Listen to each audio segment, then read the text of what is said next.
Howdy, you're listening to Nobles in the Pinhead.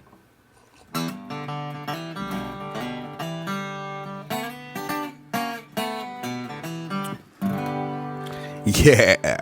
Yo. What up? What's happening? Welcome back. Fantasy hustlers, players, and grinders. Pinhead, what week is it? Oh, man, it's a week.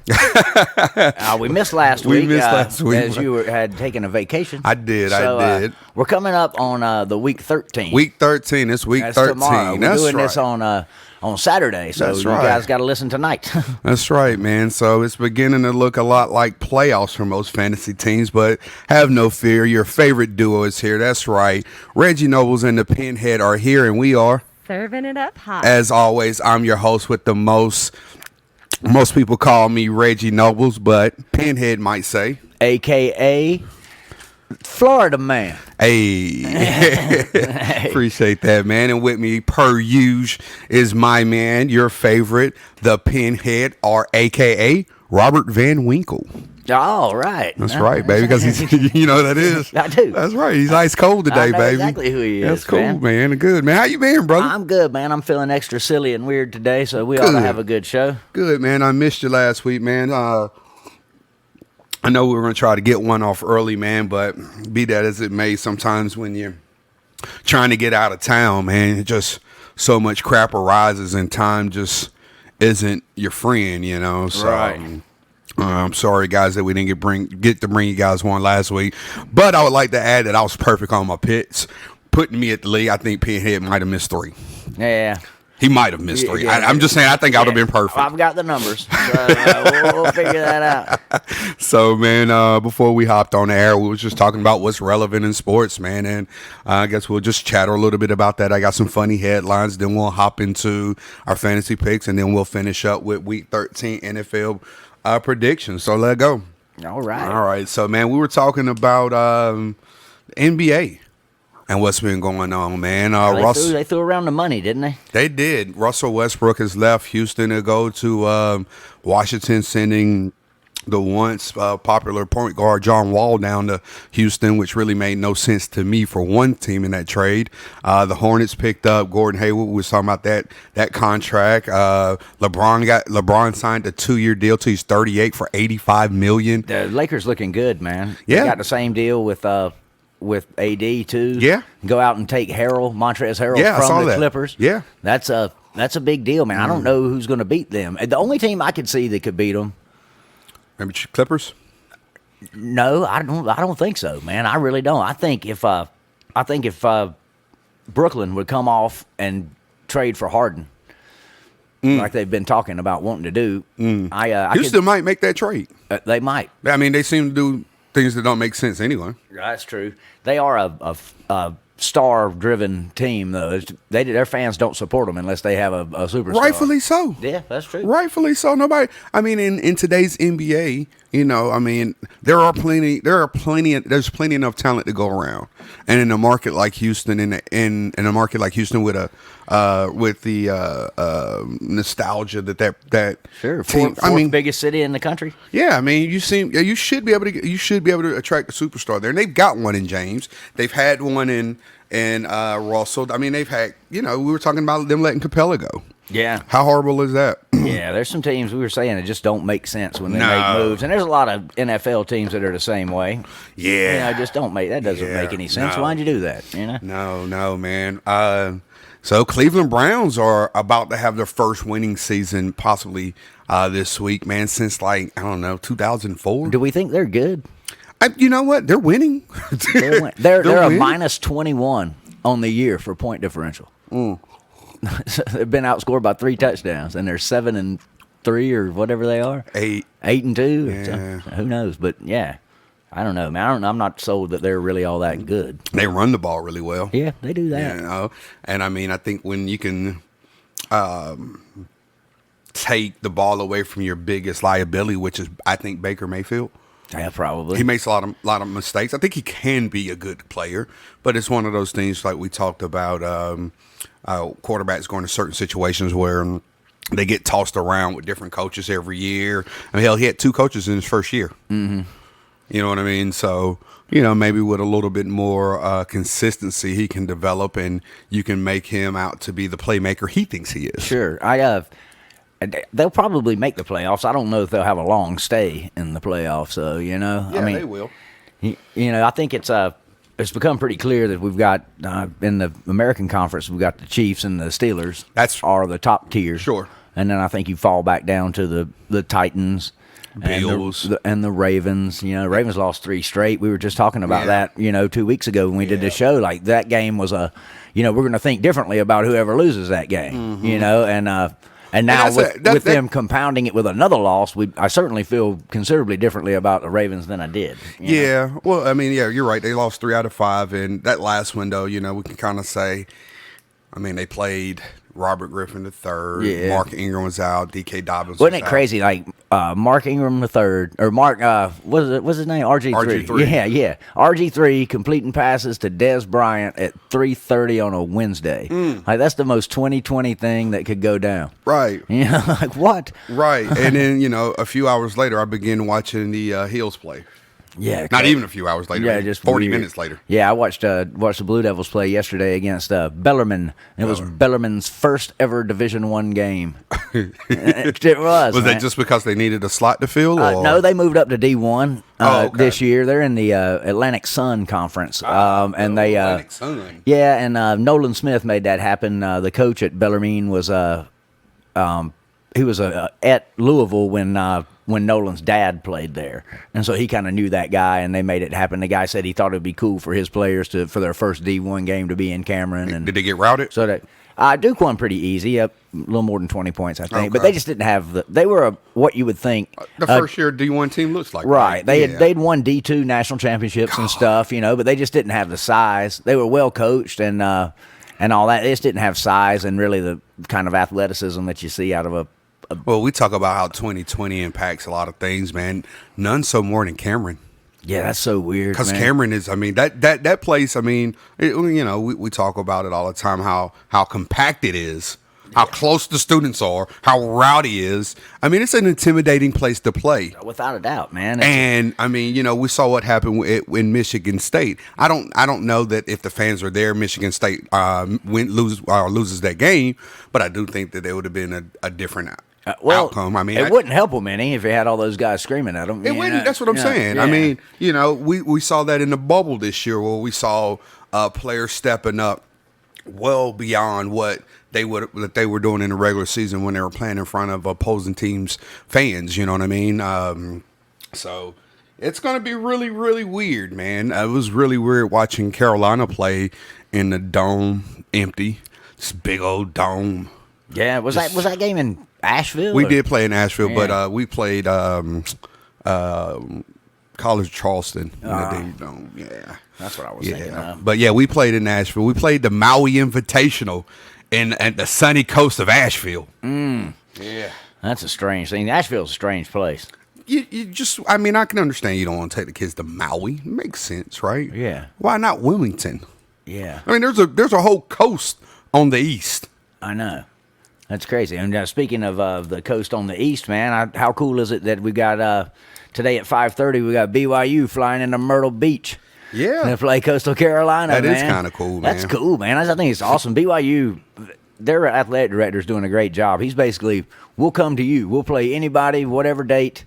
Yeah. Just let us know. We're there. Right. You know, I mean, that's got to give your kids a lot of confidence, right. I would think. You know, I'm like, damn, hell yeah, we'll go anywhere. Yeah. Now that's gonna make a mess, though, man. This college football playoffs, man.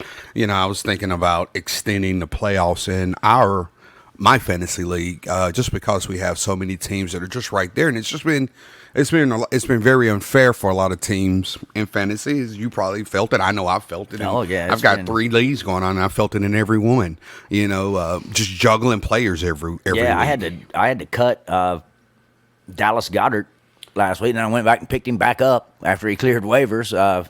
Just because I didn't have anybody, all my running backs were hurt. Gurley, David Johnson, you know, it's like, well, I don't know what I'm gonna do. So yeah, and then the COVID bug, you know, and then the bye week. So you know, but expanding the playoffs in college football maybe to 8 teams. it would be a good year to try that out because I mean I just think it's going to be unfair. Whatever 4 they put in there is not going to seem right to me. Yeah, well, you gotta. I just kind of believe it would be chalk, just the way they've always done it. What could really screw them up, I mean, you think Clemson, Alabama, right, Ohio State, Right. and then what? Florida. I mean, Notre Dame. yeah, Notre Dame's up there as they beat Clemson. So Yeah. what would really be tough on them is if Clemson beats Notre Dame in the ACC championship and Florida beats Alabama in the SEC championship. If that happens. But who knows? Who knows what? Well, we talked about Ohio State not playing anyone. Right. What did they have? 4 games? What did they 4-0? Something like that. Yeah. Yeah. You're It's tough, man. You're a champion and 4-0. I've heard people. I know a few people who are big Ohio State fans, and they were thinking that Michigan's going to bail on them and not play the game to keep them from getting wins. That's the only way that they can do it. But it's kind of. I mean, I get that, but it's sort of because they can't it's beat them on cutting the off field. your nose to spite your face, in that they Yeah. have profit sharing in that league too. So you just assume Ohio State get a chance to win a national championship, so you can Right. split that money with them. Who did Maryland call off the game with this week? Oh, there's been Weekend? a bunch of them, man, moved around. They had and a stuff. pretty decent game this weekend that they called off, man. This COVID has just been crazy, man. I never realized, Pinhead, how pro-mask I was till I visit the state of Florida, the great state of Florida. boy. And it was literally like, whenever we would go places, people would look at us like we were the weird ones because we had on a mask. Florida, Florida. the Sunshine State. Yeah, we was at this place. I don't know the name. I think it was called Fish Lips, but it's right there on the port Canaveral.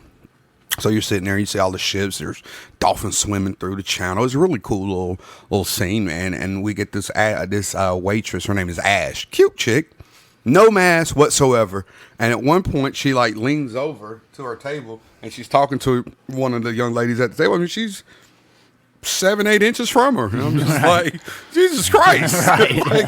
What in the hell? Yeah, it's damn bizarre, man. It really is. That's a different state all to itself, Yeah.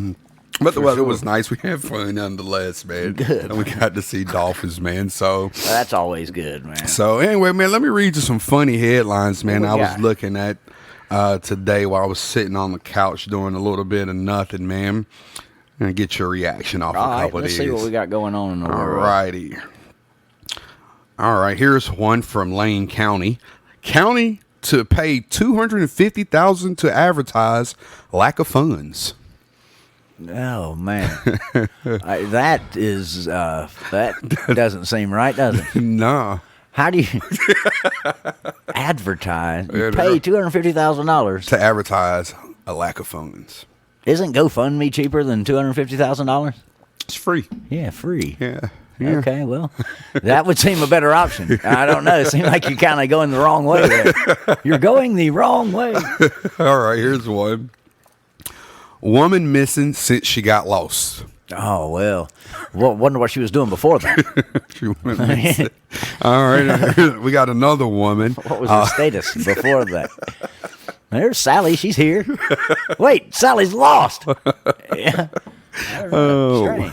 Woman falls in hospital, told to call ambulance. Well, she's there already. Yeah, let's see, where was that at? That had to be a big ass hospital. You're not in the fall department. we gotta airlift you over. gotta airlift you to the Try to see where that. goodness. That It doesn't nothing say makes where sense. that- It's like dead man found in graveyard. Well, I guess so. Yeah, it was in Niagara. Huh. Niagara. Yeah. Whoa. Hospital resorts to hiring doctors. Whoa, man, that had to be a last ditch effort. When the plumbers weren't working out, like they weren't performing the open heart surgery well. Apparently not. Yikes. Here's a good one. Ex-minister breaks silence, says nothing. Oh man. Well, he must have different grades of silence. Yeah, he was You from know? Florida. Okay, well there you go. Yeah. Breaks his silence by saying nothing. Yeah, all right. Mississippi literacy program shows improvement. The headline spelled Mississippi, Missippi. Mississippi. Yeah, man, it needs a lot of improvement, I guess.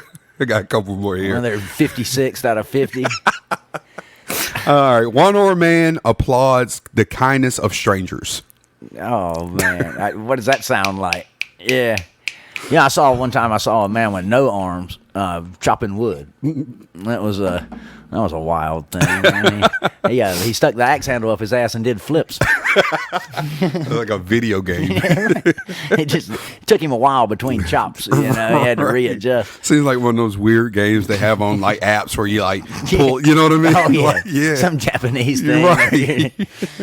When you're freezing, how can you chop wood? We hate math. Say 4 in 10. A majority of Americans. We hate math. Say 4 in 10.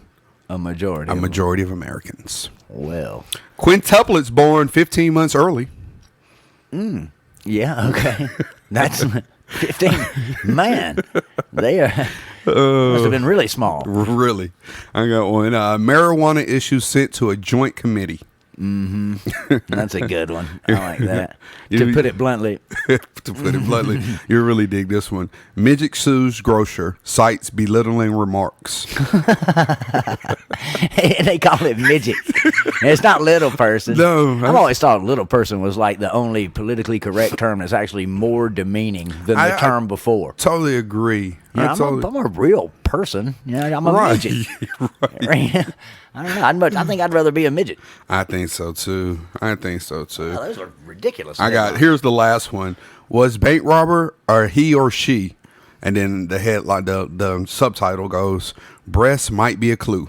Yeah. I guess, yeah. Or it might be there just to throw you off. That was in Palo Alto. No, okay. Well, it might be there just to throw you off then, man. Yeah. Might not, those things might not be real. No telling. Worker suffers leg pain after crane drops 800-pound ball on his head. Sorry. Oh, well, that's kind of like when COVID first came out. It's a sinus. It gets in your sinuses. It gets in your head, and everybody bought damn toilet paper. I mean, that was some really, really crazy shit, man. And on that note, there is a lack of toilet paper once again. How crazy is that, man? What in the world? I mean, I was looking at houses with a friend of mine. We're looking at townhomes here in Kernersville, and we went to one right back there when you cross over Union Cross going down Shields Road to behind. I don't know if that's Shields Road right there as well, but comes up behind Extravagance and that little road there where Tina lives, right? TV lives, right? Warren Road. Warren Road, there it is.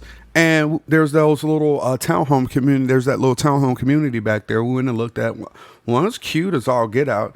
And we opened up her little garage, and it was packed with toilet paper. This was a single woman. There was boxes upon boxes. For what? I don't understand. I don't understand. I couldn't understand it. When it all went down, we ordered a big box. It was, I forget how many rolls it was. It was like 60 or something like that. And I mean, you're still in toilet paper. We still got plenty of toilet paper. Yeah. I mean, it's I don't know. That's a strange thing. I don't get it at all. But I mean, paper products. It kind of leads me to. I've always thought that maybe paper bath towels would be a good idea. Just you got this giant roll that you just put. Yeah, I mean, and so with the popularity of paper products as it is, I'm still holding on to that. And I still got that in the back pocket. Paper bath towels. Yeah, just never do laundry again. There you go. Yeah. There's your catch line. There's your slogan. Right. Love it. Towel days, no more. Yeah, right. Introducing the beach paper towel. Oh, yeah. Oh, you can take them out. Oh, man. Where they got floral prints. Right. See? You might have some with Tar Heels on them. There you go. Yeah, dude. Roll that bitch out. Who doesn't want that? I know. Right. I mean, then, think about how light your traveling will be. You don't have to worry about carrying wet towels back to the car and, them funking up your car and a ton of sand on them. And, yeah, That's a winner, bro. I know it, man. And you got to think we've got to do something to keep cutting trees down with the way that print media is going the way of the dodo, and everybody's reading things online. There's just too many trees, So I'm thinking it maybe paper bath towels. Yeah. Yeah. Yeah. I like that line. Hey, man. There you We're go. going to go with it. There you go. All right, man. Well, that's all I got, man. Well, we had a quite eventful week. Not last week, but the week before when we did our picks in the AWFL in our fantasy league. I went. I was 4-2. I missed on the Kraken again. Why I picked them ever, I have no idea, but I do. And then I missed on the Destruction. I thought they would win. You went 1-5, and you only hit on the Maulers, so that wasn't the best. No, but that's how it is, man. That's how it goes. We're coming down to it. We just got 2 weeks left here in our regular season. Yeah. And there's some big games coming up. You're starting to play. Last week was the first week where you play your the same team for the second time. And so this week and next week are going to be that way too. You kind of figure out who's got what here. It's looking like we've got about 6 teams maybe that can make the playoffs at this point, So I think it's probably that way in most every league. Yeah. So we got some important fantasy stuff to talk about here for you guys. You want to start off just breaking the game down then? Let's do it. Let's do it, man. The first game of the week here is involving my K Vegas Gamblers coming in at 7-5 against Alan Norris and his Hastings Hill Hangovers coming in at 8-4. So this is a big game. Alan beat me before, so I really need this one to get back in it with him. So we'll see how that goes. When we're looking at the Hangovers lineup, he's got Ben Roethlisberger at quarterback. They're playing Washington this week, which isn't the easiest matchup. But that still, defense has been a lot better than I've given it credit up to this far. Man, and that's a weird game because that's going to be a Monday night 5:00. Yeah, strange. I like the Washington team.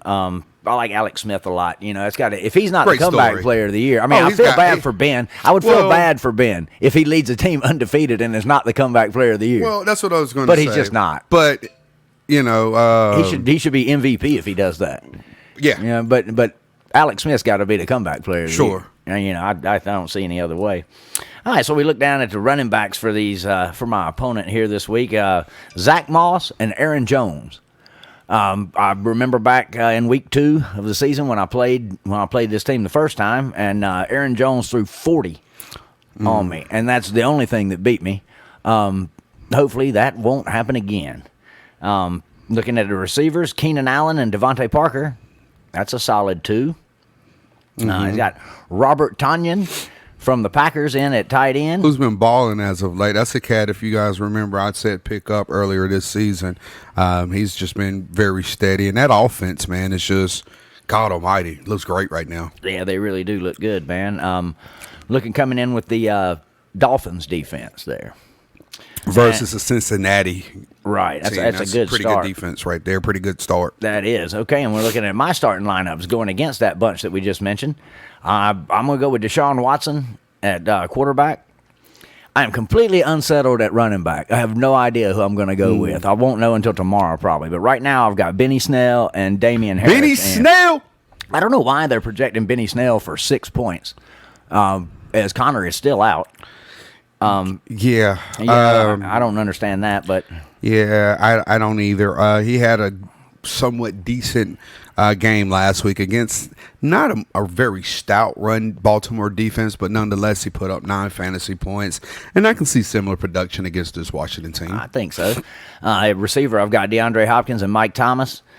Dallas Goedert at tight end, and I'm starting that Chargers defense against Cam Newton and the Patriots. Okay. So when you look at this game, I just have so much uncertainty at running back. I mean, and it comes down to that, man. I mean, Aaron Jones is the type of player, especially in the matchup against Philadelphia, who could run wild. You always talk about game flow, and that's where I think that's where the advantage comes to him. I think Philly presents no obstacle for Green Bay, and they're at Green Bay, correct? I believe so. Let's see. Why is this thing taking forever to load? They are at Green Bay. They are at Green Bay, so they're not traveling. Philly's on the road. Phillies look god awful. I think Aaron Jones could have a 20, 25 point output that way. Me too. I'd take that. I just don't need 40. Well, yeah, no doubt. Well, no one wants to see anyone drop a 40 burger on him, but they've got him projected at 13. I think he has a better day than that. Moss, not the most consistent play there, but I understand why he's making that play, as he has little other options to put in at running back. Le'Veon Bell obviously is second tier there. He's trying coattails. Edwards-Helaire may not play this week. Is that right? That's right. I picked Le'Veon Bell in some FanDuel stuff. Well, if Edwards-Helaire does not play, then I think you probably will see a shift in there. I mean, you definitely play a Le'Veon Bell there. Right. He's also got Juju Smith-Schuster on the bench, who had a big week last week, and he's got let's see, nobody else really that stands out. Naheem Hines may have a decent game against Houston's terrible run. Yeah, Naheem Hines he's boom or bust too much for me. Again, the Zach Moss thing doesn't make me really excited. So I think you're coin tossing between those two guys right there. Right. And if Le'Veon Bell gets the nod, you go Le'Veon. But I think the strength of that team is with his running backs right now. Parker has been just a very consistent double fantasy point producer, right? Mm-hmm. That's what he does. He's going to find an end zone. He's going to get a ton of targets. He may throw up 12, he may throw up 20, but he's going to definitely throw up double digits. Keenan Allen, as of late, man, I think they've kind of figured out something. Him and the young quarterback. I mean, if you look at his production over the last 6 weeks, it's done nothing but improve. Mm-hmm. So I really like the play of him. And then that Tanyan cat, man. I mean, he's just been a baller, man. Unfortunately, Pinhead, I mean, you've just got some tough.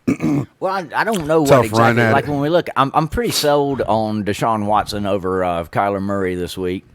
Although I don't think Murray's a bad start against the Rams, but I think that Watson's a better go against Indianapolis. Mm-hmm. But then at running back with Damian Harris and Benny Snell on my bench, I've got David Johnson, Todd Gurley, James Conner, and Latavius Murray. It's hard for me to say. Latavius Murray sounds like a good play. Against Atlanta, I think game flow, they run the ball the whole second half. Yeah, the thing that scares me about Latavius Murray is just what his output has been like all season. Outside of last week, he hadn't had a double-digit game or a game over 7 points, not going back until week 4. Well, what do you think about David Johnson? Again, it's just not been a whole lot of consistency there. He's been banged up all year. But I like when he was playing for the first 7 weeks, very, very consistent. Then, obviously he's been out. So they say they've got him green lit. Yeah, he's a go. He's a go this week. So that's I think I like him more than Than who? Then, the Damian Harris kid, I mean, he had 2 good games. Then he fell off last week. I was like, Pinhead, you were all over it. Week 8. And then week 7, not a bad week. I mean, week 9, not a bad week. Then 10 and 11, he had, 12, 11 points. And then last week he dropped down to 4. That offense is just not very consistent in New England. And by the 13th week of the season, we kind of know who we're looking at, right? Right. Well, my other big concern is I feel pretty good about starting DeAndre Hopkins, but I've got Mike Thomas with Brandon Cooks on the bench. Yeah. And as we all know, with Will Fuller being, testing positive for PEDs and being set for the rest of the year, I think Brandon Cooks looks to get a lot of looks in that offense. Well, it's tough to bench your starting receivers, right? I mean, that's just tough, I mean, when it's those two guys, It's just tough, and I know Mike Thomas hadn't been the Mike Thomas we wanted him to be, but he comes back. Drew Brees is banged up. They bring in a guy who is going to run the damn ball, apparently, to get in the end zone, right? When they're in the red zone, when he does throw it, he throws a lot to Mike Thomas. He has. But when they're in the red zone, I mean, and it's weird that no defensive coordinators have figured that shit out yet. It really is weird, man. It's like he come whenever. I mean, the footage that you have on him when he comes into the game in the red zone, they run the ball. That's all they do, yeah. And I mean, and they're not real creative runs. No, they're not. So I just don't understand how that shit has not been stopped. But again, with that said, I mean, you know, I like what you're saying with Cooks. I think Cooks is a great play this week based off everything that you said. I really like Nelson Aguilar for those guys looking for somebody to start this week. Now, I wouldn't start him, Pinhead, over any of your two, but they're playing the Jets. Yeah, it's a good start. And, you know, I've watched the Raiders play a lot. He gets a lot of deep ball looks, man. And when he catches it, he's good. And he's had, you know, 7, 8 double-digit games. You know, he's had probably 7, 8 drops in the last few weeks, but, you know, you're going to get that out of that guy. Let's see. Is Ertz a go this week? Ertz is a go this week. Ertz is a go. So you got Ertz and Goddard. That's kind of a tough play there, huh, buddy? Yeah, it is. I mean, I got Gronkowski out on the bye, but I know you wish you had him this week. I'm going with Goddard just because you don't know how much you're going to use Ertz in that first week back. Yeah. You know? I think it's a more safe play. But that being said, though, I just think is consistency. I'm going to go with the hangovers. I like my chances as a puncher, but I'm going to have to pick the right guys, and it's really tough for me this week with so many options. The guys are so close, you know. Mm-hmm. So we're both on the hangovers for that one? Absolutely. Well, that sucks. All right, well, I'm going to go on to a different one. Now we're going to go up. We're going to go check out the Smithereens and the Maulers. What do you think about that game? Well, these are two teams I just absolutely dislike. Okay. This is a brother-in-law matchup here. Okay, and so we got the Smithereens owned by Josh Beck coming in at 4-7. Bless their heart. And we've got the Midway Maulers coming in at 7-4-1. This is a big game for the Maulers. They could almost punch their ticket if they were to get in, if they were to win. Right. Yes. Well, I will say this in the Smithereens' defense, man, they have been banged up for the majority of the year, and they're kind of coming back, trending to the right side of healthy. You know, Chris Carson going out early this season, you know, it's kind of probably costing them a couple wins. They've just been battling at running back. It's not a bad-looking team. It's not as their record indicates, 4-7-1. They're a better team than that, you know. I agree with you, man. These two are the two teams that tied the last time they played, I think. Okay, yeah. And, I agree with you that they're a little bit better than that. It just hasn't broke their way, you know. Mm-hmm. But it's a pretty close game here. We got the Smithereens. We're looking at Ryan Fitzpatrick in at the start for the Dolphins there. And running backs James Robinson and Chris Carson. Mm-hmm. We're going to go trust Chris Carson this week, I guess. Adam Thielen and Tyler Boyd at receiver. Jonnu Smith at tight end, who doesn't look like he's going to play. They've got him projected for 0 here. They got him out for the week. Out for the week, so he might want to change that. His other option would be Anthony Fixer.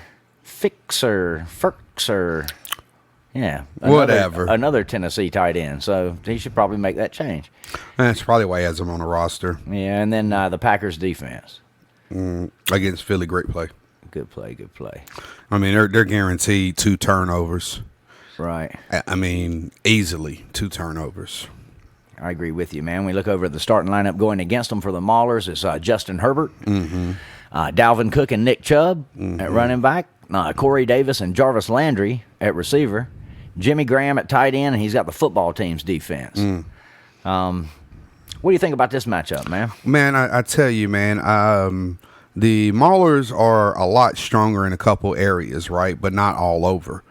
And for that reason, I would go with the Smithereens.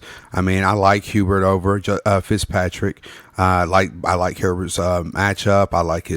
I just like everything about him. But however, you know, Fitz is one of those guys who can go out there and throw you, 5 touchdowns. Yeah. Especially in a game like this, they need to win. Carson, they're playing against a beat down Giants team, so game flow comes into play there probably very quick. They're starting Colt McCoy at quarterback, I think. Yeah. I like this James Robinson kid. I mean, he's just been super consistent.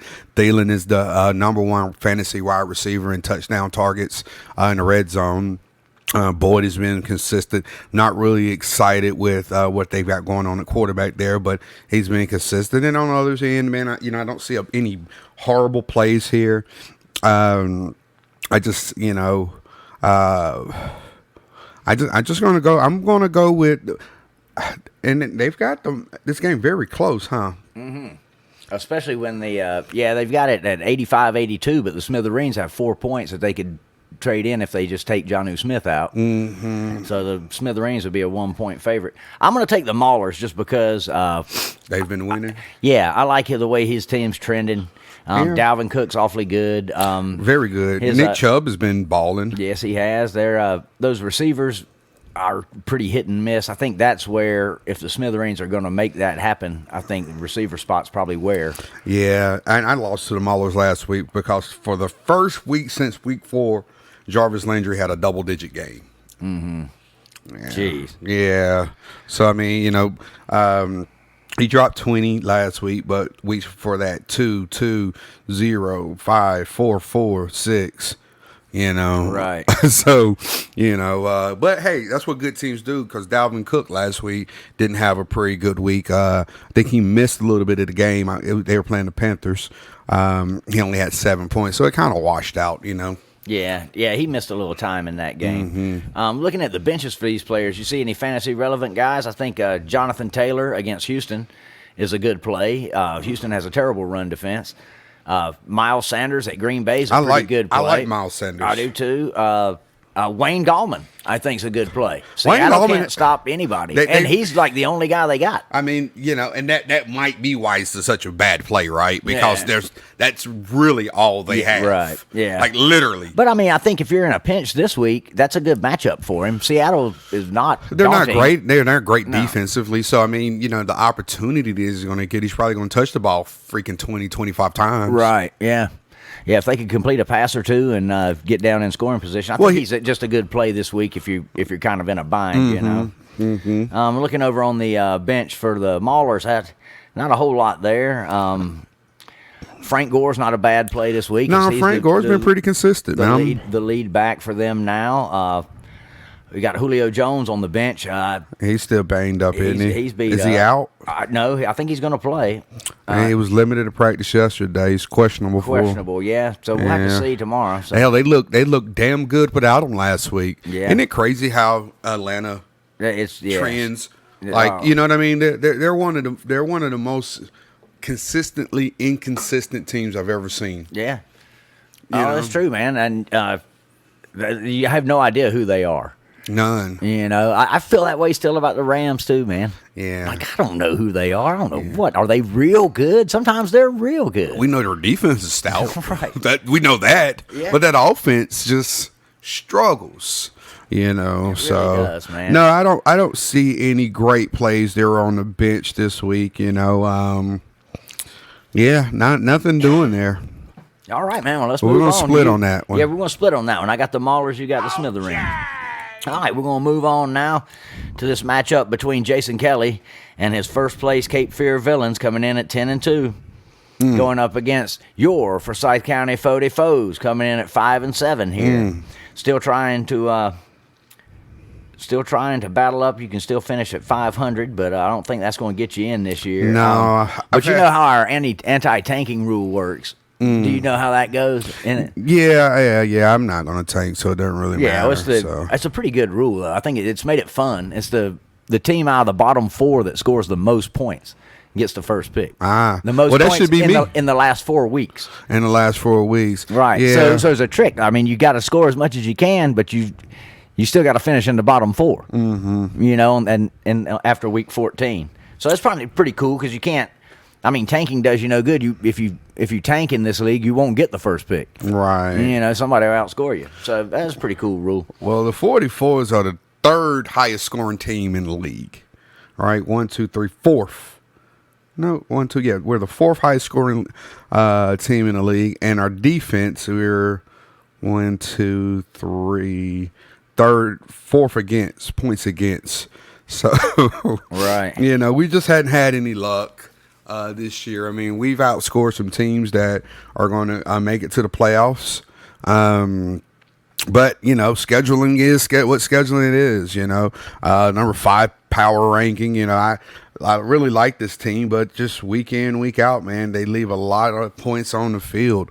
We'll go through the lineups here if you want to. You can start with Sure, your we'll start buddy. with the villains there. He's got Ryan Tannehill in at quarterback. He's choosing Tannehill this week over Josh Allen. I think they're very similar plays. Myself, I don't see a whole lot of difference in the two of them this week, so that's kind of a coin flip. He's got Alvin Kamara and Antonio Gibson. Gibson, who's been balling like hell lately. He has, but he's up against Pittsburgh's defense this week. True that. Devontae Adams and Cooper Kupp. Hayden Hurst at tight end, and he's got the Chiefs defense.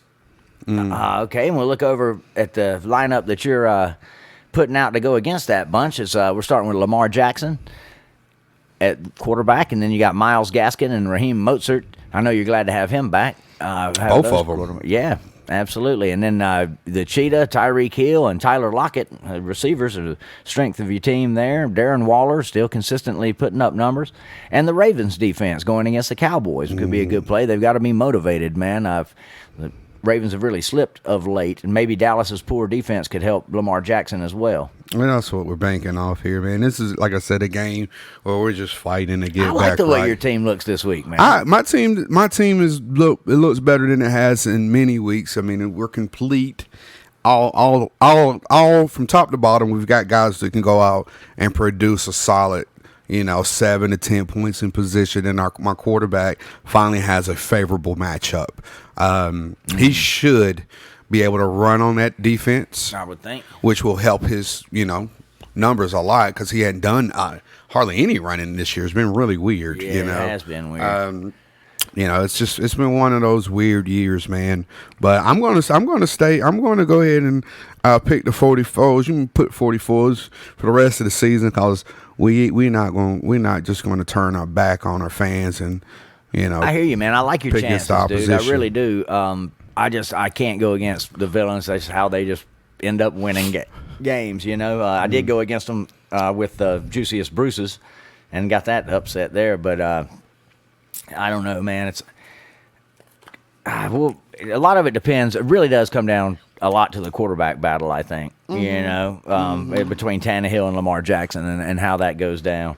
I would like to spark the argument though about Devontae Adams, man. I mean, based off his last couple seasons, man, I mean, he could be in the argument of one of the best, if not the best receiver in the league right now. Yeah, he could be. He seems to be a bit more a product of a system. I don't know, man. I've seen that dude make some fucking he makes catches. some good catches, man. I mean, God Almighty, that dude has been balling. And the last 2 years he's been playing on an injured toe. Yeah, man. Well, you got 10 of them.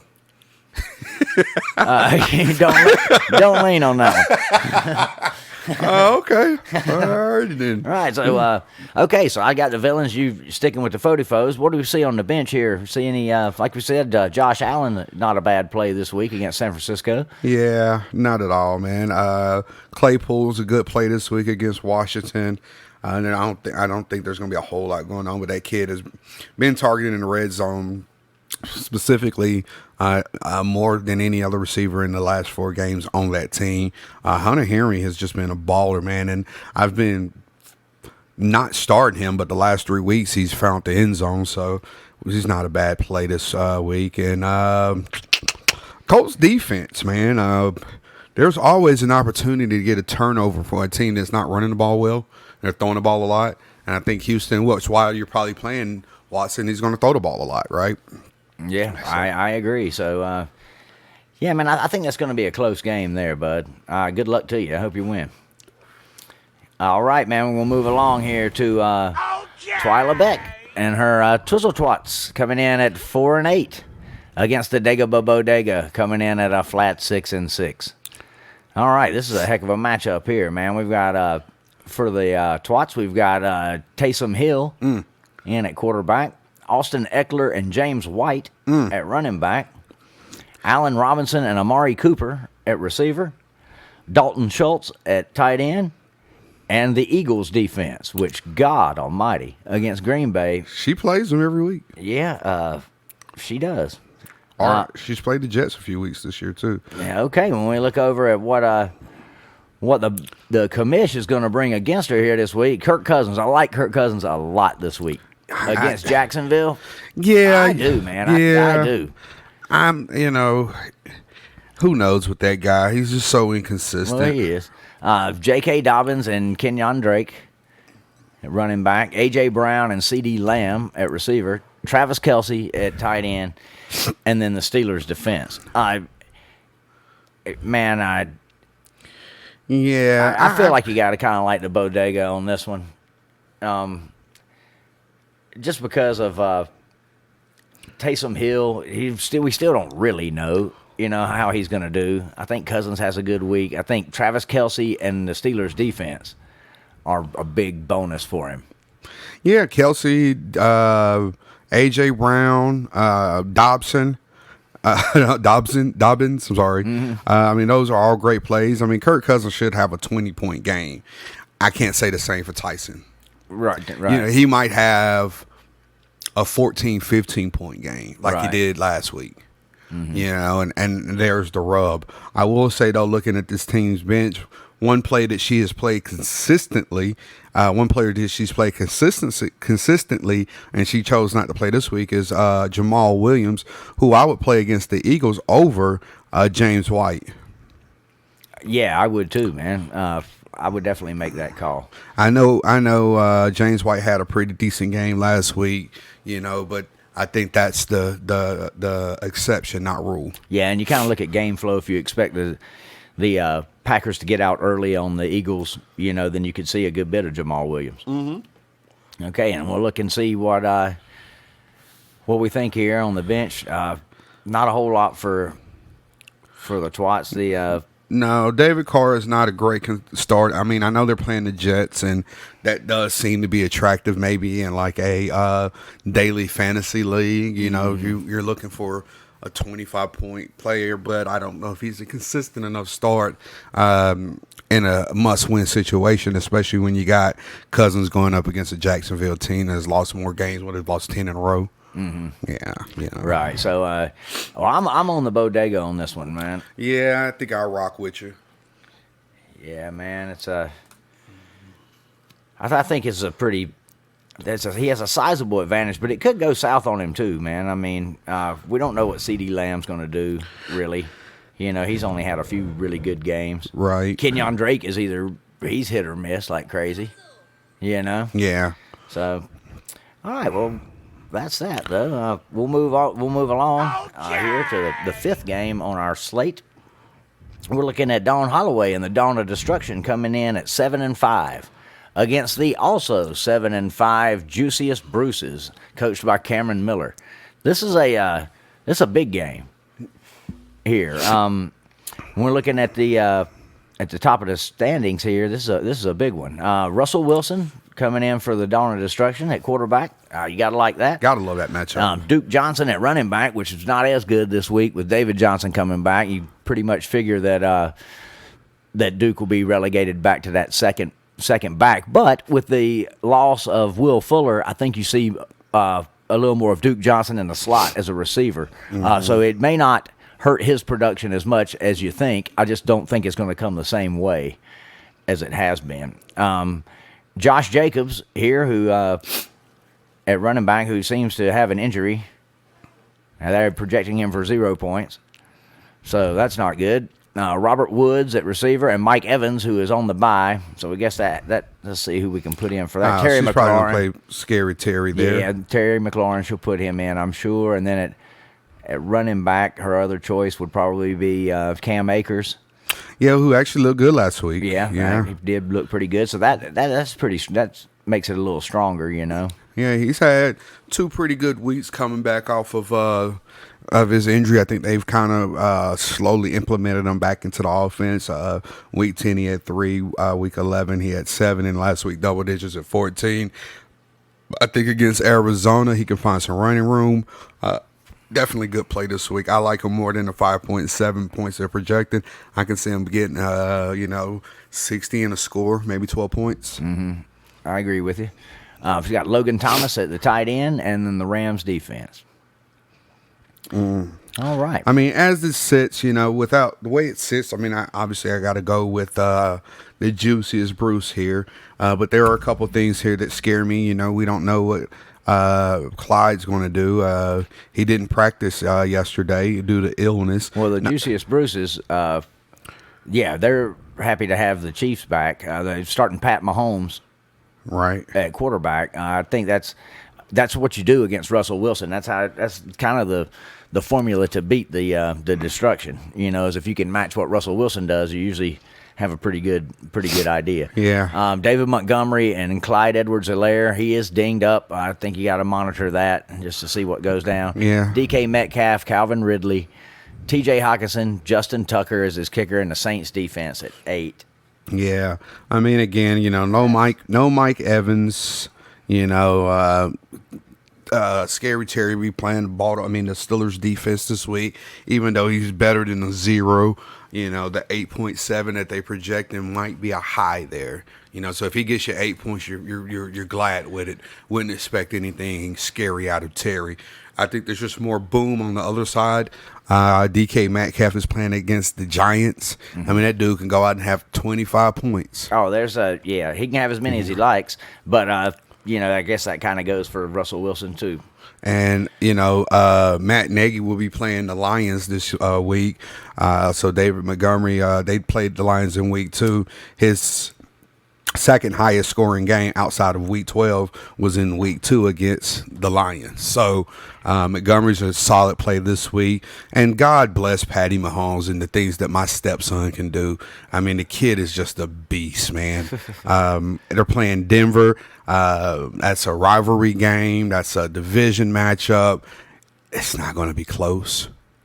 Yeah, it's not going to be close. Probably not, man. I like the Juiciest Bruce in a big way, brother. Yeah, me, man. I'm on the Bruces, too, on this one, man. Just the way the matchups fall.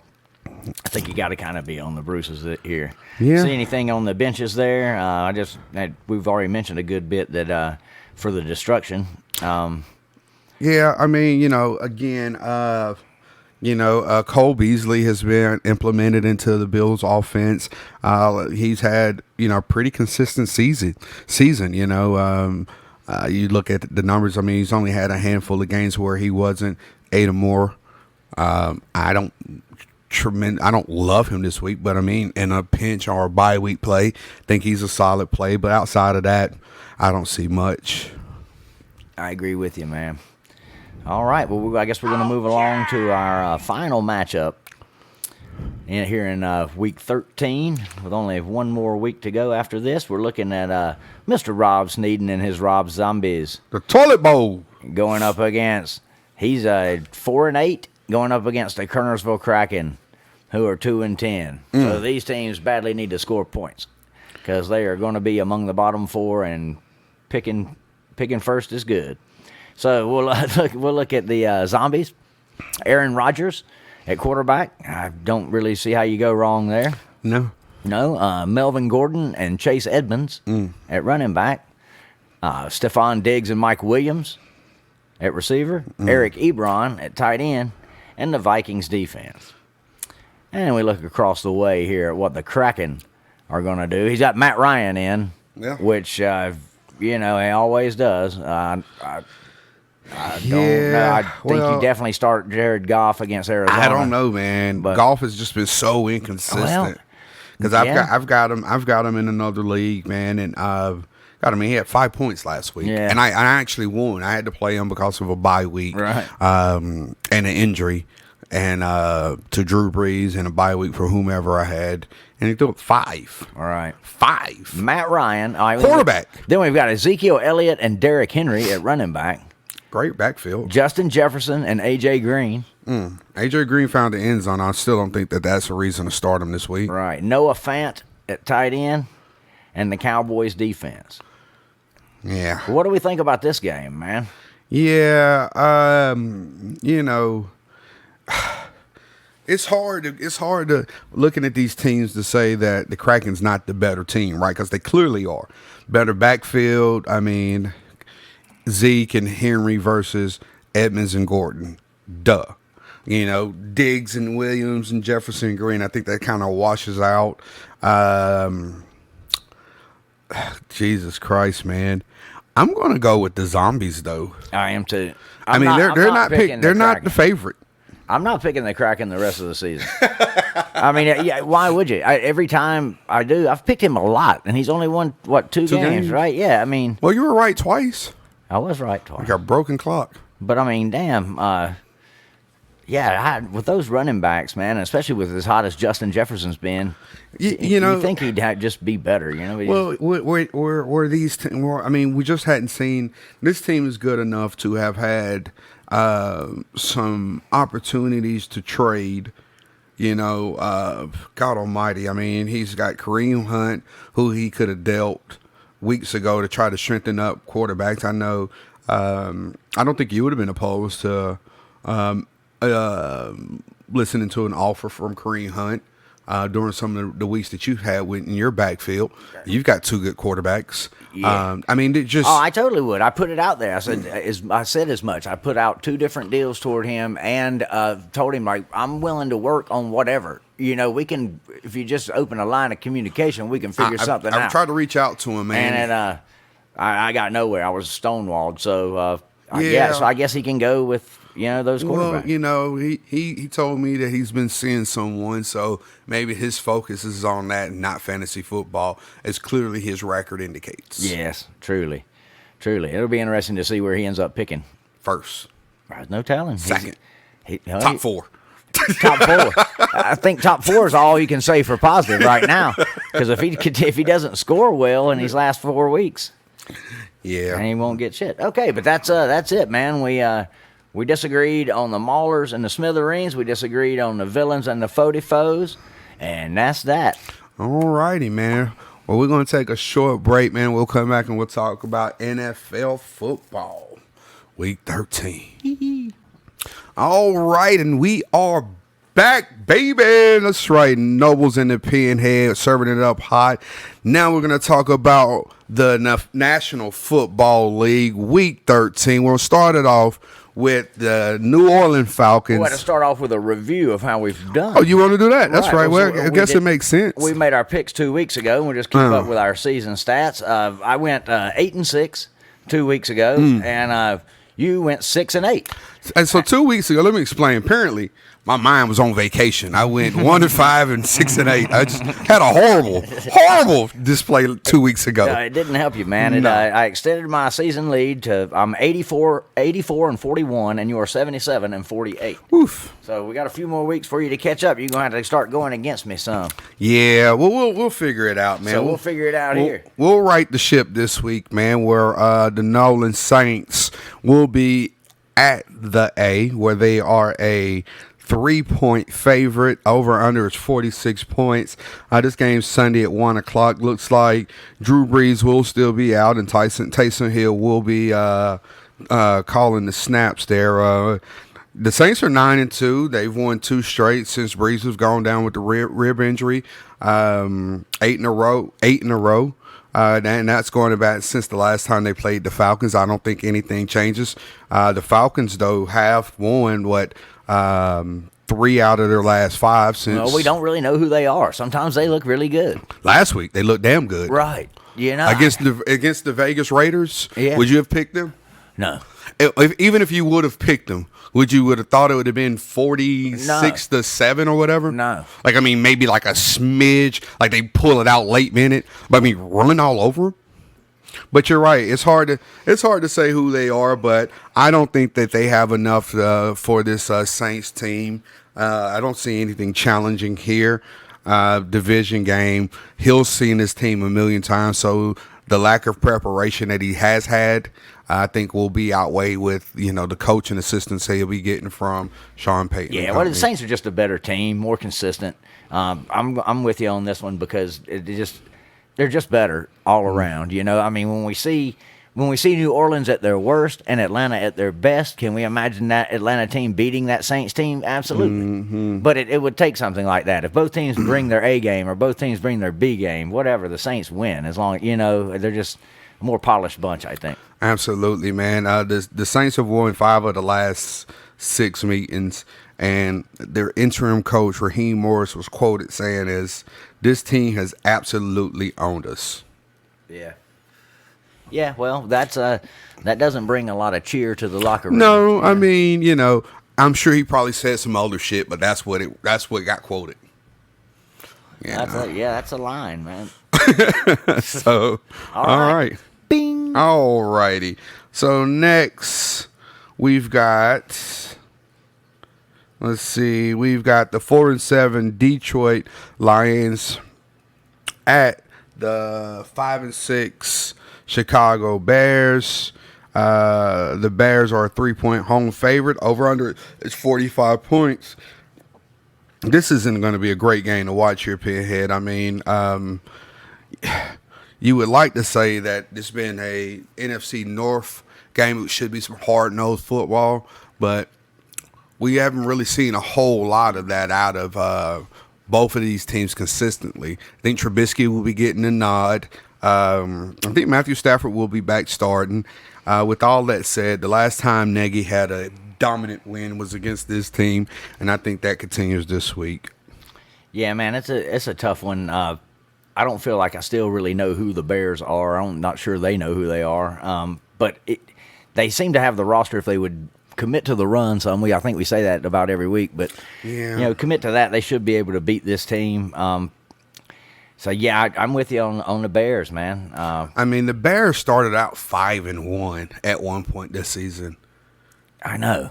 Isn't that crazy? That is crazy, man. And then they switched quarterbacks, and I don't know what. That's a kind of a mess, you know. Yeah. Well, Trubisky looked good late in that game in Lambeau. However, I mean, who's to say that?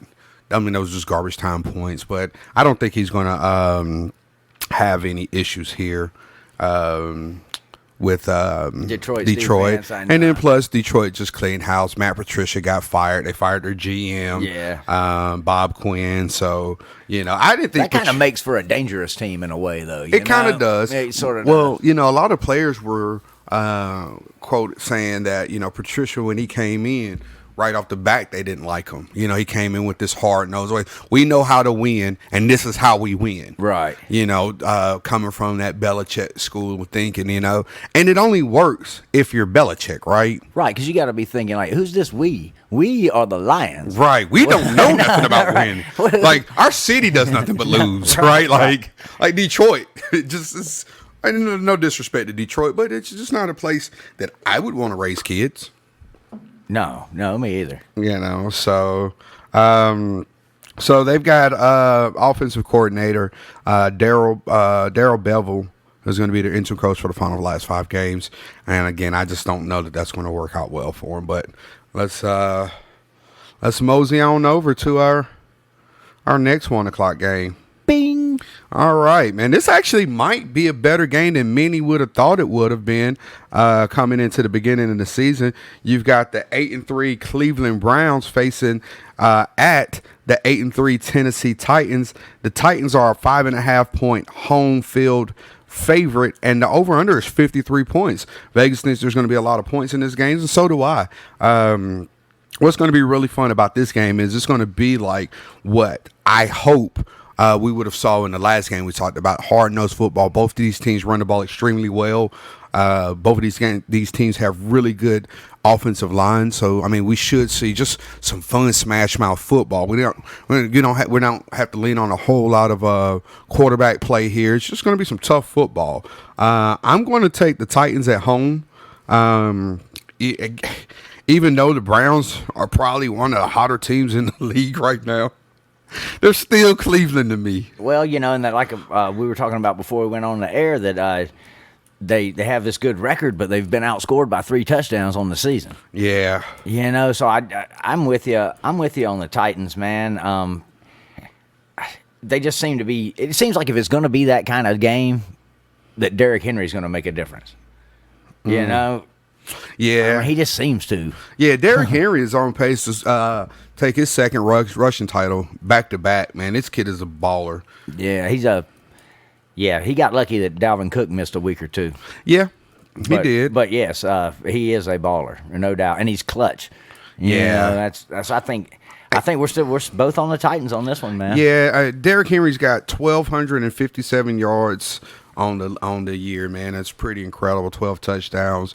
AJ Brown's got 8 touchdowns and 638 receiving yards. So not a ton of yards, but the kid, when he gets the ball, man, he's a he looks like a freaking tight end. First off, when he, based off of his size, man, just a physical guy. The Browns are without a lot of people this week. Yeah, no question there, man. So we'll mosey on over. Bing. All righty. Well, this would have been a great game a few weeks ago.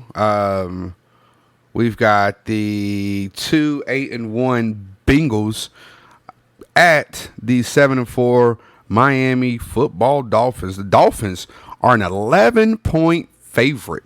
Yikes. I don't know if I've ever said that since we've been doing the podcast, that the Dolphins were favored double digits. The over-under is 42.5 points. Pinhead, how do you see this game here?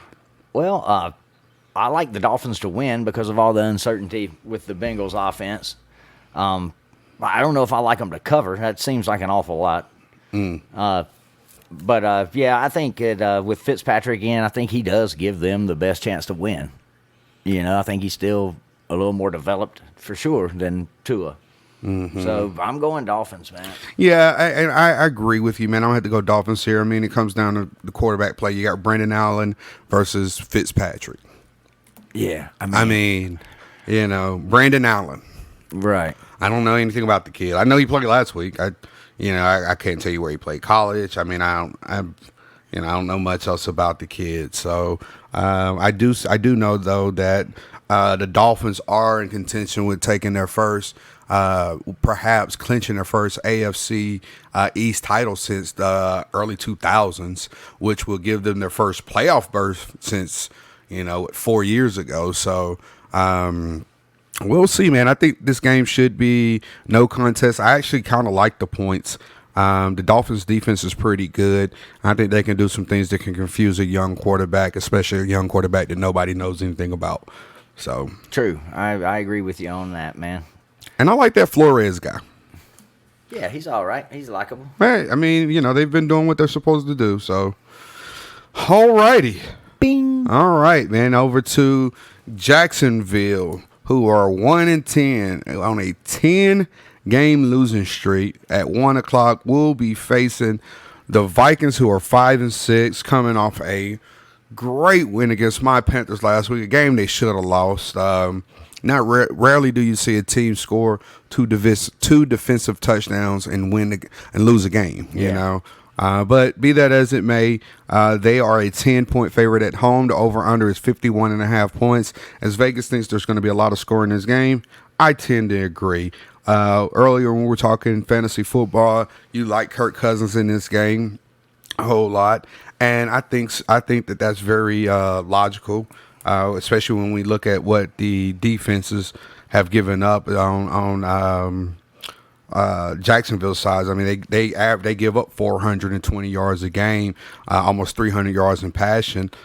They give up almost 300 yards in passing and over 120 yards rushing. That smells like great success for Dalvin Cook and Kirk Cousins, right?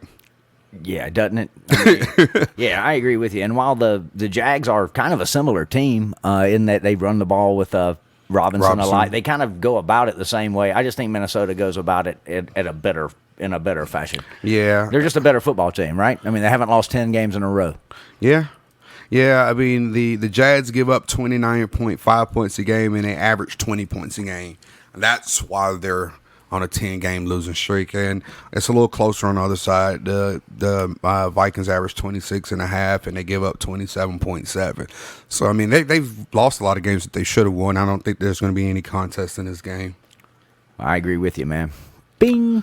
Well, that one wasn't too complicated. Well, no, I mean, that's a good middle-of-the-road to good team against just a bad team. Yeah, well, here's a middle of a road good team versus a fucking horrible team. Right. When we got the Las Vegas Raiders, who are 6-5, facing the the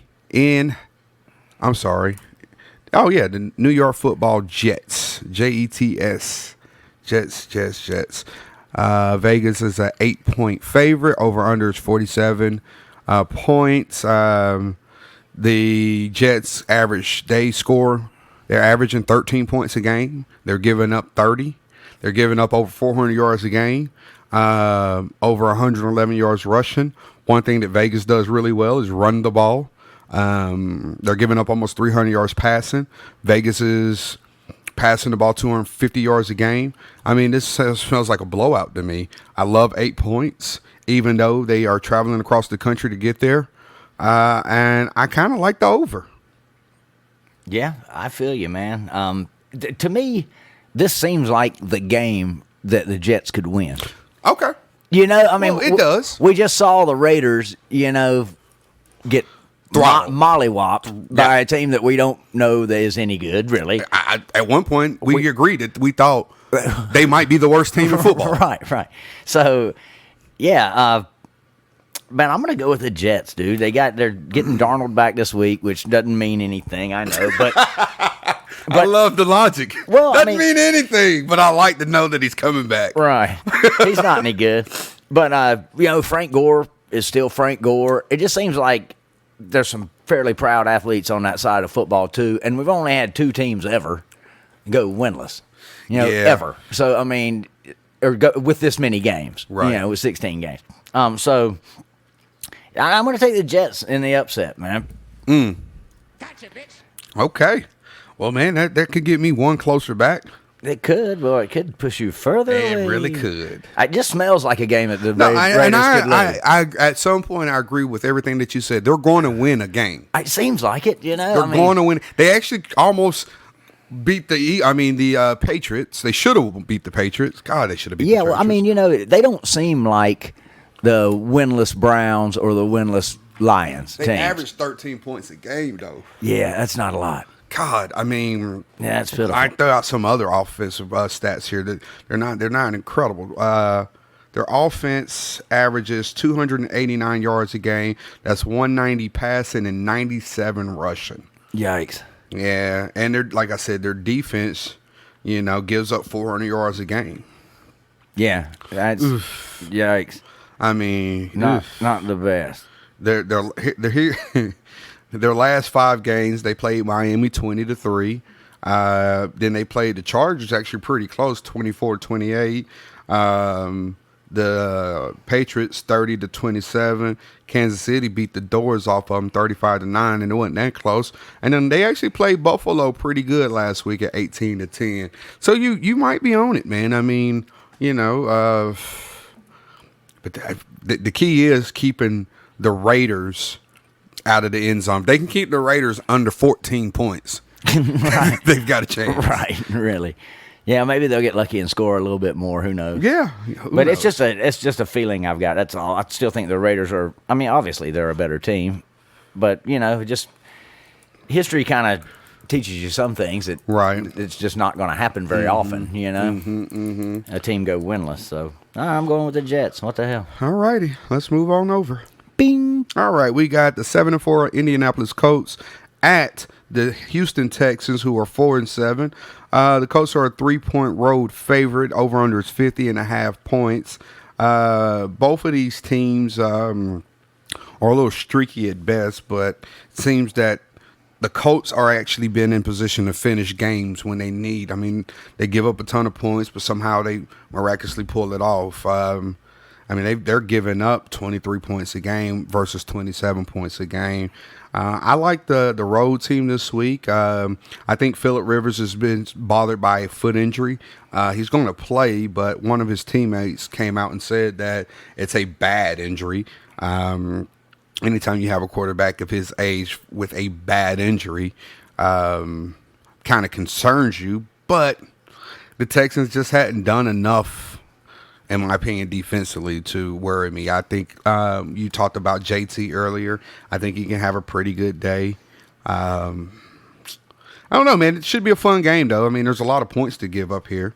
I think so, man. I'm going to go with the Texans. The Texans at home. I'm going to take Watson over Rivers, especially if he's hobbled. They did finally last week play a little bit of defense. J.J. Watt had a really nice pick. Did you see that? He jumped up and snagged it out of the air and ran it in for a touchdown. So maybe they're getting a little more dynamic there. That's the first touchdown they've had all year. Maybe that'll open the floodgates. So I'm going to go with the Texans. Plus, I like Deshaun Watson, so that's my guy. Yeah, I tell you, man, fall from grace, man. T.Y. Hilton, man, 406 yards this year, man. 408 yards this year and 1 touchdown. He's only had 33 receptions. You want to talk about crazy, man? That's nuts to me.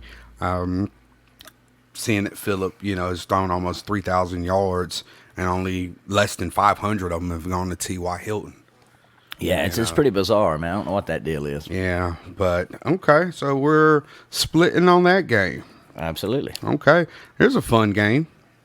What we got? We got the 7-4 Rams at the 6-5 Arizona. This is a must-win game for both teams. The Rams are a 3-point favorite, 48.5 points over under. God, this is just a pick'em game in my opinion. Both of these teams are just kind of iffy to me, but I'm going to go with the home team this week. I think Kyler Murray and company gets it going. Jared Goff really let me down last week. He's thrown 16 touchdowns and 10 picks. We talk about quarterback play. I like his quarterback. I like Kyler Murray a lot better than I like Jared Goff. I like Arizona's ability to be able to run the ball better, and then I just like the receiving options better out there. I agree with you, man, on that. I will say, Hopkins has a tough matchup this week against Ramsey, and Sure. you got to kind of think that the Rams have a better defense than the Cardinals do. I'm going to go with the Rams here, man. I just feel like they're just kind of a meaner team right now. I don't know. It's like just another feeling, kind of. Yeah, I mean, the Rams have lost 2 out of their last 5, and those 2 have been to the Dolphins and the Niners. Right. They beat Tampa Bay, Seattle, and Chicago. 3 pretty good wins. Arizona, they've won 3 out of their last. I mean, they've lost 3 out of their last 5, losing against New England, which was a shock to everybody, in a horrible weathered game back in early November. Seattle and in Miami. So, they did beat Buffalo, and then they did beat Seattle in overtime, which was a really good game last week. Did you get to see that game? I did, man. That was a good game. Yeah, so we'll split on that one then. All right, man. No worries. Bing. All righty then. Well, safe to say I think we're both going to be on the same page here. We got the G-Men traveling across the globe to face Seattle Seahawks, who are 8-3. The Giants, without Duke's on Daniel Jones, are 4-7. They are a 11-point underdog traveling across the country. Over under is 47 points. I don't know if there's a whole lot to discuss here outside of one player, one name, Russell Wilson. Yeah, man. I think you got to like the Seahawks. I think you like them to cover. Yeah. Yeah. I just I mean, there's just not a whole lot going on in this game that's going to be positive. Colt McCoy doesn't inspire anything, No. The Giants' top receiver is Darius Slayton, and he's got 584 yards and 3 touchdowns. He's your number 1 receiver. Yeah, that's not good. Yeah, so, versus DK Metcalf, who's got 58 receptions for a whopping 1039 and 9 touchdowns. And it could have been 10 if that one last week wasn't called back. There was offensive pass interference or some crap like that. Yeah. Phantom offensive pass interference. That seems to happen a lot more and more these days, huh? Yeah, it sure does, man. Okay, well... All right. Not much to talk about on that game. You gotta like Seattle better than you like the Giants. I mean, you just have to. Yeah, no doubt, man. Even if they were at full health. Even if they were at full health, you would definitely still. Yeah, with Saquon Barkley and all that. Saquon, DJ, it's still not. I mean, it's a cat versus a pit bull type matchup. Yeah, I agree with you. All right. Bing.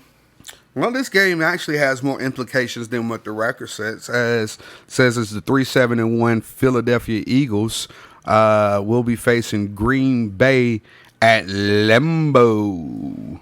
Green Bay is an 8.5-point favorite. Over under is 49 points. Carson Wentz is, in my opinion, one more bad game away from getting benched. The kid has thrown 16 touchdowns and 15 picks. Ooh. Yeah, it seems like you should be able to find something better than that in your bullpen. Yeah. Just really does, right? It does, man. I mean, gee whiz. We didn't get to talk about last week the Broncos starting quarterback because we missed last week, you know?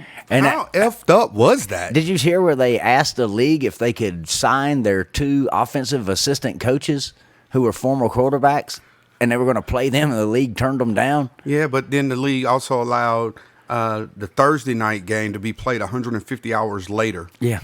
It's so bizarre, man. Yeah, I don't know, man. They pulled. I mean, it's a wide receiver from the practice squad that they pulled up to play. He wasn't good enough to play quarterback at Wake Forest, Right. Which leads me to the one question: what kind of practice squad do you have that doesn't have a quarterback? You know what I mean? Well, you didn't even pull up the quarterback from the practice squad. You pull up a wide receiver. Maybe he had COVID. I'm not sure, man. I mean, that led me to that question. It also goes to show, you know, when you're out listening to people berate their quarterback, their starting quarterback, and you know they have I don't know, I'm just pulling the name out of a hat here, a Jared Goff or Cam Newton. Quarterbacks of that kind of stature where they're not top 10 guys, but they fall somewhere between, you know, I don't know, let's say 13 and 20 in the league. Right. You know, this guy sucks. Well, they're obviously not that bad because, as we just discussed, the Broncos had rostered what? They had Drew Lock. Who else did they have? We talked about the kid for a while. I don't know. He was their second quarterback. This was their 4th quarterback. Right. And they brought him up on the practice squad. He was from the practice squad. He was a wide receiver. So, I mean, if you got a top 20 quarterback, man, you should ride with that guy. You know, you hear people all the time saying they should bench him, and then do what? Right. Right. It's not an easy position to play. No, it's not. But with that said, Just ask Josh Rosen. God, where's that guy at? Where is he at? It's been 2 weeks since we mentioned him, man. Where's he at, though? I mean, he's on the practice squad somewhere? Yeah, Tampa. Tampa. It's a good spot for him. Well, I mean, it'd be nice if he was on the team. No, not the practice team. Seems like at that point, you know, you could have made a trade to Denver. Like, hey, we got a guy. I mean, what do we want for him? A 6th round pick? Something like Whatever. that? Sure. Right. Whatever. He's not really on the team. No. Right. Yeah, I mean, we've talked about that many times. Something is up there. Yeah. We'll have to, I think it looks like we're going to have to wait for the tell-all book before we find the out Josh Rosen story. Right, what it really is. You know? Speaking of that, man, we didn't talk about this a couple weeks ago, and I thought about it after we went on the air about the Mike Tyson-Roy Jones fight. It was exactly what you knew it would be. Yeah. If you had any sense, that's not a fight. That's 2 old men getting a paycheck. Yeah. You know, like, come on, man. Did you get the chance to watch any of it? No. Snoop, I saw highlights, but Snoop was a ringside commentator, and one of the funniest lines I've ever heard in any boxing match. Snoop goes, "It looks like 2 drunk uncles fighting at a barbecue." I mean, yeah, I heard it just wasn't stellar. No, it wasn't, man. But the better fight of that evening was the YouTube sensation Jake Whomever knocking out Nate Robinson. That was ridiculous. And that only sparked the best thing that's happened in 2020, which is the Nate Robinson Challenge. Have you seen this? Mm-hmm, where people are laying like him, or they're just in different places. Yeah, there's one of the best ones here. And I'll post it on our Twitter here. I'm going to show it to you real quick. Pull it up. It'll only take a second here. But it was one of the funnier ones I've seen. I haven't seen anybody doing that, but I can imagine. Ah, here it is. Oh, yeah. Yeah, just laying face down. Face down in front of a refrigerator. You know? Good grief. But that wasn't good. No. Well, anytime that you're going to fight someone who fights and you don't fight. Right. It did lead me to go down the YouTube rabbit hole of celebrity boxing. Do you remember when that was a thing? Mm-hmm. And so I watched Tanya Harding fought Paula Jones. Paula Jones was a Clinton mistress kind of thing. And, of course, she just beat the hell out of her. Tanya Harding just beat the hell out of her, of course. And then I watched Manute Bowl against William Refrigerator Perry. Yeah. And that went like you thought it would. Right. Manute just pounded him in the head because he was gassed after 20 seconds and couldn't hit Manute in the head anyway. Right. It's not fair. No. He's hitting him from across the ring. It was like that guy on Street Fighter, Dawson. The stretch. Yeah, it was just, he was just tagging from way. And that's a big arm when you think about it. And coming, punching downhill, he won easily. And then the most predictable one, I remember I won money from people at work on this one, was the wrestler China. And she fought Joey Buttafuoco. And people were talking about how she's going to wreck him and stuff. And I'm like, man, no way. Are you kidding me? And he just beat her from ring post to ring. He ended up like bullying her and throwing her on the ground and stuff. It was terrible. It was awful, but it was funny, So, yeah, I did see those things. Screech. Remember Screech fought? Yeah, he fought Danny Bonaducci or... No, I no. think, no, he fought... Horshack. Yep, that's it. Yeah, Horshack from Welcome Back, Cotter. Yeah. That dude was tiny. Yeah. That was pitiful. Oh, good for Screech, though. Yeah, Getting good- your street good for cred him, up. I guess. Well, man, that also sparked some conversation about there were other guys. So I think the next celebrity fight or the next, they call it the, what are they calling that thing? The give me your money, suckers. Basically, it's the greatest of the greats or whatever, the champion of Champion League or whatever. Holyfield and Tyson are supposed to fight again. Oh God. Yeah. Say it ain't so. Yeah, but Buster Douglas has come out and said he wants to fight Tyson. Buster Douglas. Jesus, the last time I saw Buster Douglas, he was like 450 I was pounds. gonna say he's freaking huge. I saw this on Sports Center, PTI actually, and he's enormous. And Yeah, I think I he's saw like 62. Yeah. I think that's gonna work well. Tyson's 54. He actually didn't look bad. But let's just don't do that. No, he might die. Yeah, that's awful. I think So, man, Tyson would love to get that So look, rematch. what we were talking about here, we're talking about before we went so crazy on everybody. I made a pick on the Packers. Yeah, And you also took the Packers? Absolutely. I see. I didn't write that down. Oh. And I really can't even remember who the hell they were playing. it really doesn't matter. The Eagles. Oh, that's right. Yeah. Yeah, that's right. Eagles actually really need to win this game. Carson Wentz really needs to have a good showing. However, I just don't think it's going to work out well for him. So, all right. So let's finish up here. We got two more Sunday night games. We've got the 5 and 6 New England Patriots led by my dude Cameron Jarrell Newton facing the 3 and 8. I was going to say San Diego, but they're not. They're the Los Angeles Chargers. The Chargers are a 1.5 point home favorite, and the over/under is 47 points here. I'm going to take the upset. I'm going to take Cameron Jarrell to upset here, man. This game, I mean, there ain't a whole lot of excitement that's going to be happening in this game, I don't think, man. No, it is not.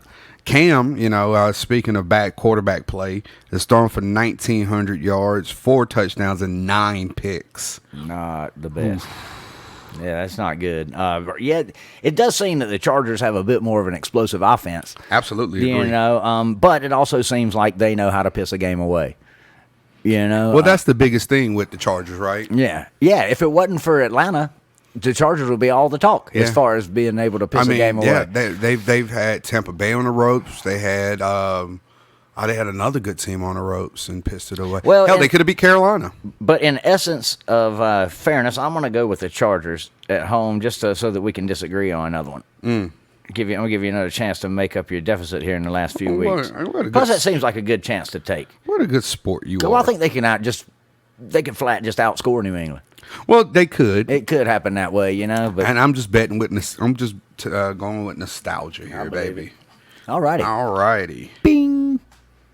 All righty. So looks like we will be finishing Sunday night with the Broncos 4-7 facing the 10-1 defending Super Bowl champions Kansas City Chiefs. Chiefs are a 13.5 point favorite. The money line is unfavorable, and the over/under is 51 points.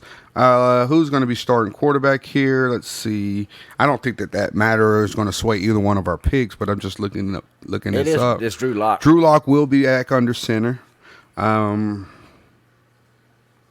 Yeah, no, that doesn't sway me. Driscoll, that was The Chiefs are the better team, much more consistent, much more explosive. This seems like an easy call. Mm-hmm. Yeah, I don't see much to talk about in this game. No, man, everybody likes the Chiefs. Yeah. Well, the only reason we talk about the Chiefs is if we get a surprise, like next week if they were to lose this game. Then we Right. would talk about them. Otherwise, it's like, Otherwise, pick the it's Chiefs. chalk, right? It's just the Right. Chiefs. Yeah. I mean, all righty. So Monday night. Bing. All right, Monday we've got a doubleheader at 5:00. We got the Washington footballers traveling to Pittsburgh. Footballers are 4-7, and of course, Steelers are the only undefeated team remaining. Vegas has not set a line for this game. I think this game was pushed back because of the fact that Pittsburgh had to play so late, right? Yeah. I think NFL just wanted to give them some time to try to recover. And I don't know if that's going to be the best thing for them. Yeah. I think that gives Washington kind of an edge here, right? Because Washington gets an extra day of rest. Right. Well, I agree with you on that, man. They've been jerked around a lot. The Steelers have, and so have the Ravens. But they just seem like they're so much better, And you really worry about Alex Smith in a game like this. Washington's going to need their offensive line to play well. They're going to need Antonio Gibson to really get off. And what are the odds of that? I mean, Gibson has had a pretty good season, 645 yards, which is the same as what Connor is, as 645 during this point of the season. Connor's not played a game, and I think Gibson's might have missed a game. Gibson's had 11 touchdowns, though, against Connor's 5. But the biggest difference here is going to be Big Ben. Big Ben has thrown over 2,800 yards, 25 touchdowns, and only 6 picks, where Alex Smith has thrown 3 touchdowns and 5 picks. And I think the biggest part behind that is going to be his offensive line.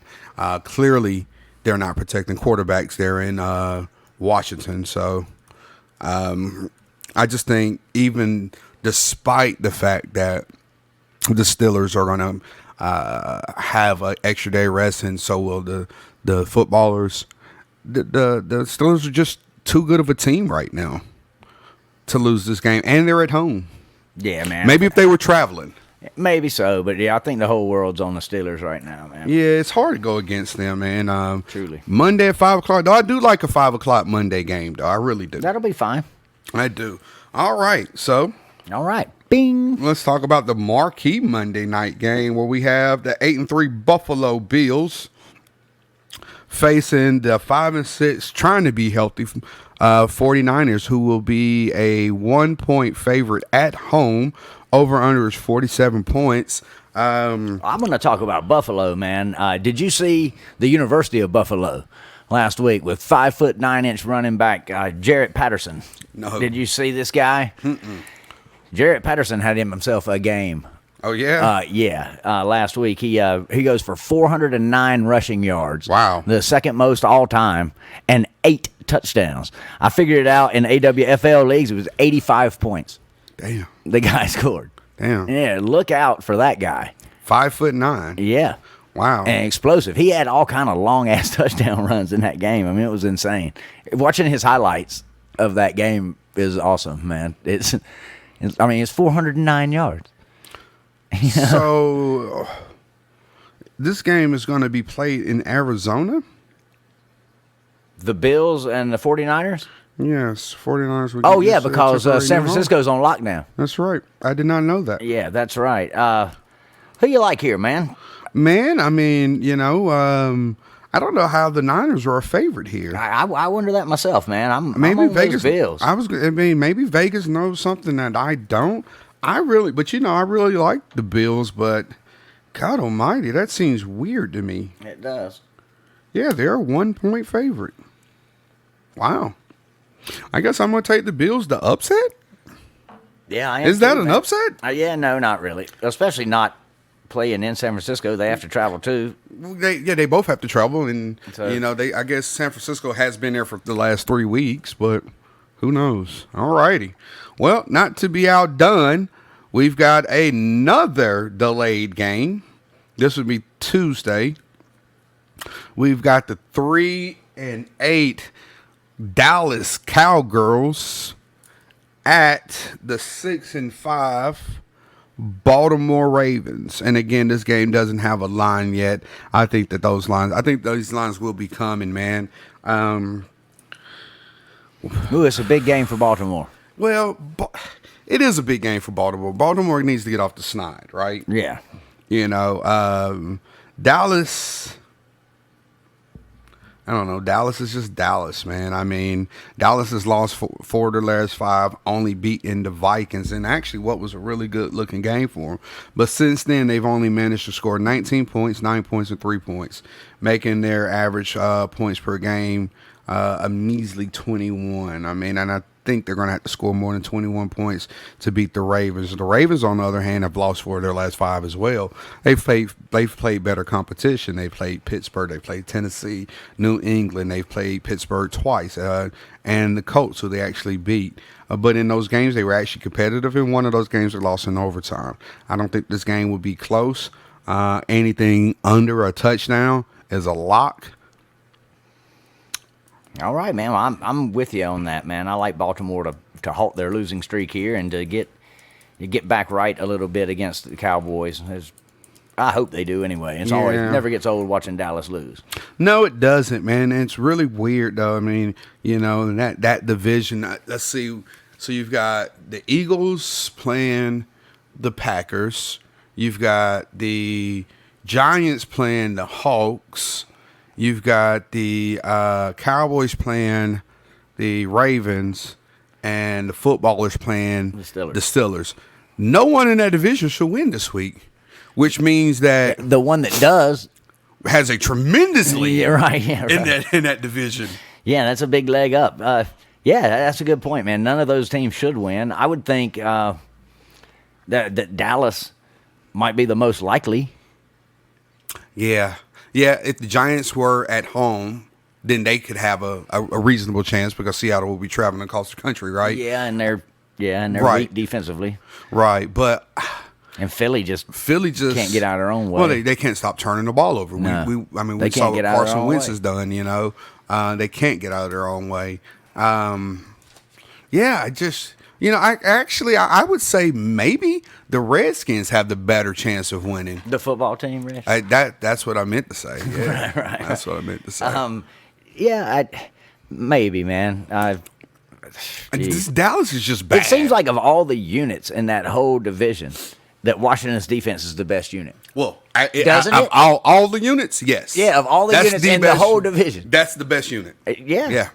You know, which is weird, isn't it? Yeah. I mean, that's a lousy division. I hope they all lose because I would like to see somebody get in the playoffs with just some, 4 wins. And dude, and then it's just 4-10. You know, and then I think that 4 and sparks 12. up the argument. Like, if you win your division and if you're under 500, should you be hosting? Yeah. It's just it's not fair. It's not fair for a wild card team that played their ass off and didn't have to travel to go to a team that, I mean, clearly they probably won't mind. I would like for them to try no divisions at some point. 2 conferences and no divisions. Mm-hmm. Just take the winners, the best team. Yeah. And just to see how it goes. I mean, that's how all the fantasy leagues do it, pretty much, Yeah, So, that'd be interesting. It'd be something. It'd be interesting. And what a year to try it. Might as well, huh? Yeah, well, like they're letting more teams into the playoffs anyway. So, and they've actually talked about expanding the field again. And briefly earlier, I spoke about doing that in my league. I hadn't thrown it out there, but it wouldn't matter. I mean, I've been out of the 3 leagues I play in, I've got one team, the Naked Meat All Stars. We lost in the championship last year, but we were number 1 again this year, and we look to make it back to the championship. Hopefully, we can get a dub. But my other 2, the Tar Babies and the 4-4s, man, God, we look good every week.